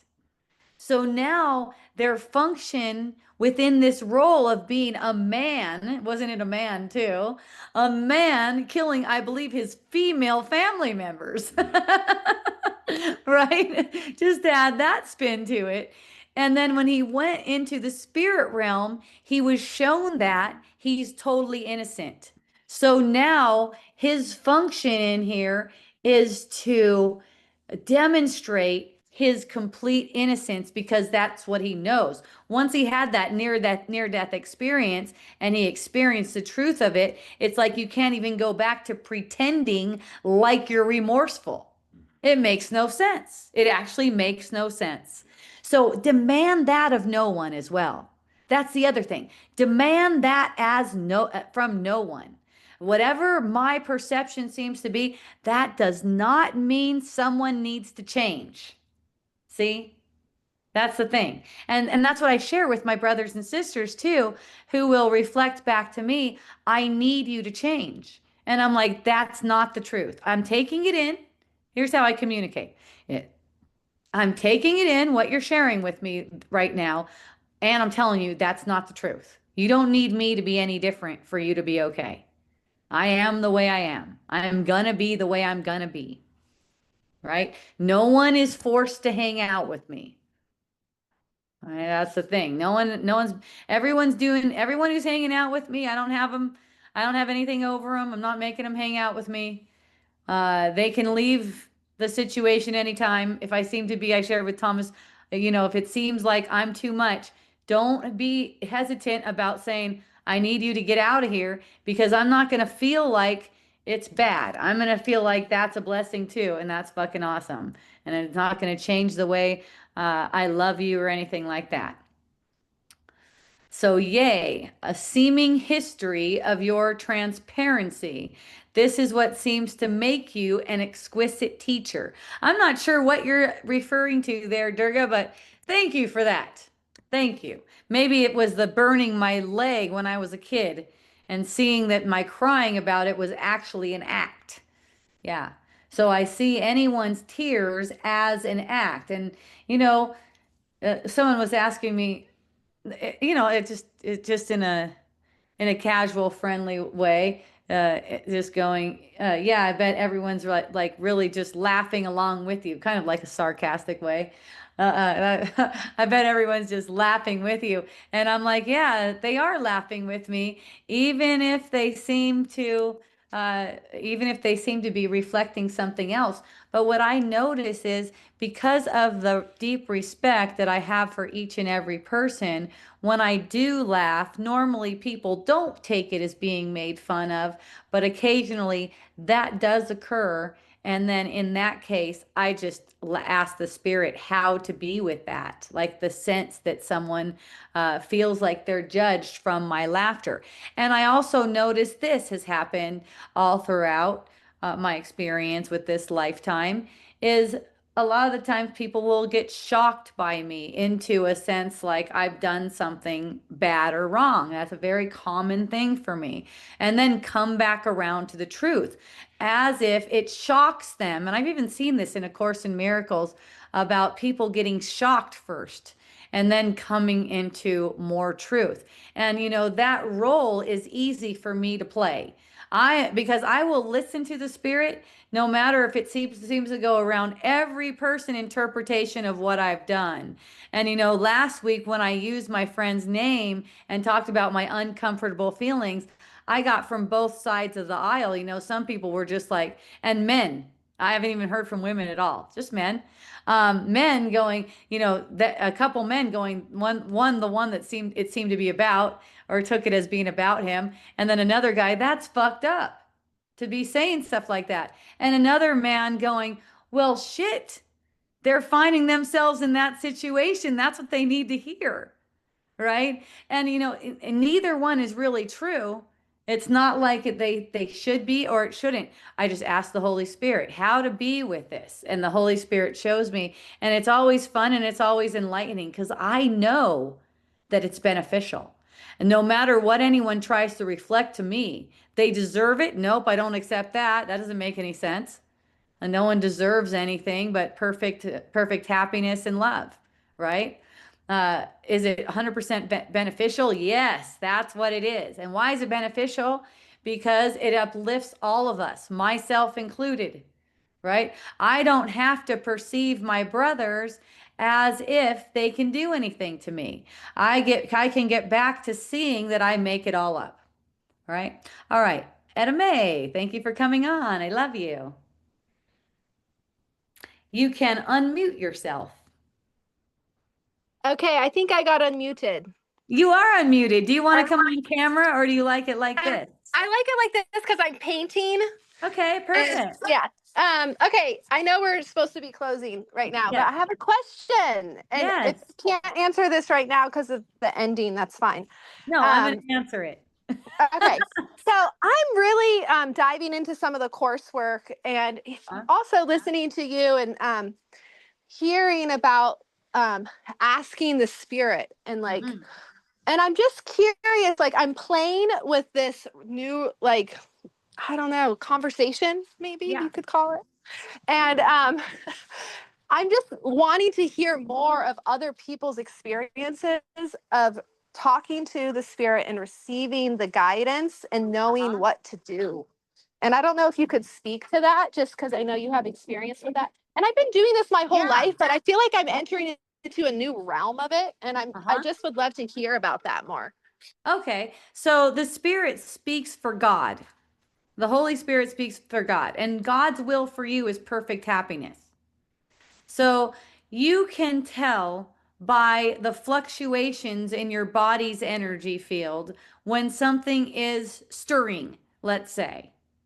And so when you ask the Spirit to help you see and also help you make any decisions and make them for you, then you know that that's how it is. That's how you're certain.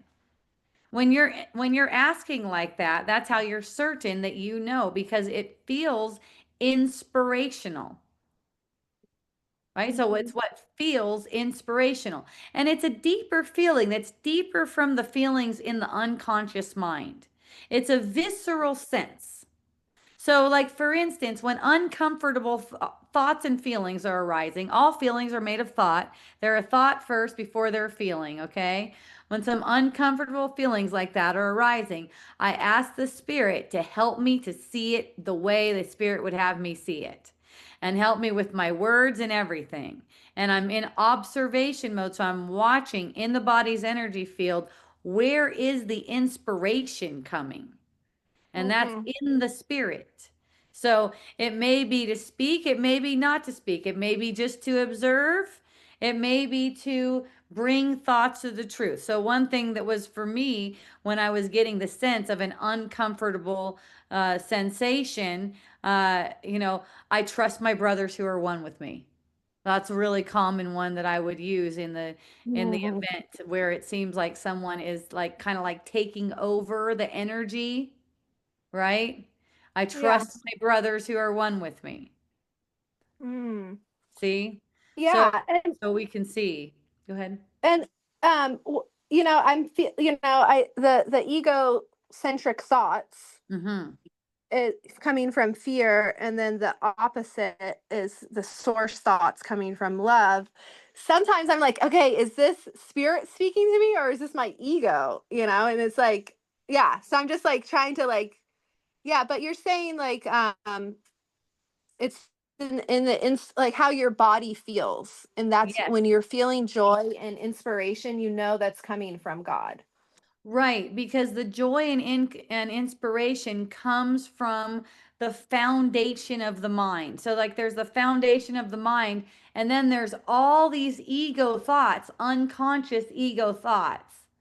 And they become conscious when they come with a feeling. They kind of like rise to the surface. So you got these ego thoughts rising to the surface, all this unconscious mind, and the foundation of the mind, which is perfect love, the foundation of the mind. So that's the still small voice. It's beneath all the wild, raucous ego thoughts. Ego thoughts feel rushed. They feel tired. There's a certain tone to them. Yeah, there's a certain tone to them. Like, oh, I Mm-hmm. got to do this. I've got Mm-hmm. to make this thing happen. Control, manipulation, anything like that. Anything that seems like you need a particular outcome, that's the ego. Mm-hmm. See, anything that moves to evaluate yourself as anyone else for right or wrongness is the ego. Mm-hmm. Anything seeking to evaluate behavior, anything projecting the future, anything lamenting about the past. See, it's fun to see what the ego is. It's really good to see what the ego is so you can recognize the voice of ego and see the contrast between the voice of ego and the voice of spirit. Because the voice of spirit is always uplifting. And it Mm-hmm. always uplifts you with your brother, not apart from your brother. This Mm-hmm. the ego would lift you apart from your brother, which is impossible. So you really don't go anywhere. It's a temporary comfort to the ego. This is really helpful. Thank you. Yay, thank you too. I love you. Thank you for being on Wisdom Dialogue. Yeah. Thank you. All right. Yay, everyone. So until next time, and I'll be back next week. It's going to be so much fun. Um, Let me know if you have any questions. You can send your questions to me. I'll take care of them here on Wisdom Dialogues. Otherwise, I always have plenty to talk about. No problem if you don't send any questions. I will be coming back next week. My plan is to be here in Sedona still. I know the plan is always changing, so I keep you updated here. To stay here in Sedona until the end of October. That's still my plan. I put a flyer out saying I was going to do this for 6 weeks. This is week 2. I also do a Course in Miracles deep dives on Wednesday at the same time, and it's at the same place. You could find my calendar on hopejohnson.org. Aloha, Meleka, I love you. My calendar's on hopejohnson.org. You can click there. You can find these recordings. You can find how to join these recordings. You can donate to me there. You can book one-to-ones with me there. After going to Bullhead City and meeting that sweet tribe over there, it seems like I will be staying there at some point. I'm not sure where that's going to fit in, whether it's before I go to Washington or after or in the middle of it or something like that. But I found a community over there. I just happened to stumble upon, it seems. I know everything's orchestrated, but I ended up at a women's Freedom from Alcohol group, and that happens to be a center where they take guest speakers and stuff like that. And I'm being offered a nice casita to myself. And also a pool. A pool is there, and this is with 2 women who like to do all kinds of cool stuff. So that definitely sounds like a fun option. It's kind of close to here. They even said they'll come and get me. It's 3.5 hours away. So I might find myself over there. Who knows? Maybe in November. And let me know if there's somewhere you want to come. Want me to come. I'm just seeing where the greatest resonance is, where there's a group of people or people that feel the most open and where I'm guided to be. So feel free to let me know if you want to host me, and we'll have a talk about it. Also, I do offer live-in service, which you kind of automatically get that when you host me, especially depending how close quarters we are. Like with Thomas, we're living in the same very small space, and we like to hang out with each other a lot. So he'll give you a review of what that's like to live with me and have that kind of transformational bridging once it's done. I've got about another month with him, and so far it seems to be totally awesome. Like anything that comes up, are being willing participants with each other. It just gets shown in the light of truth, and so much adventure and learning takes place. So I'm really happy to share this with him and with all of you. And I love you so much. And until next time, mahalo, aloha, and a hui ho. I love you.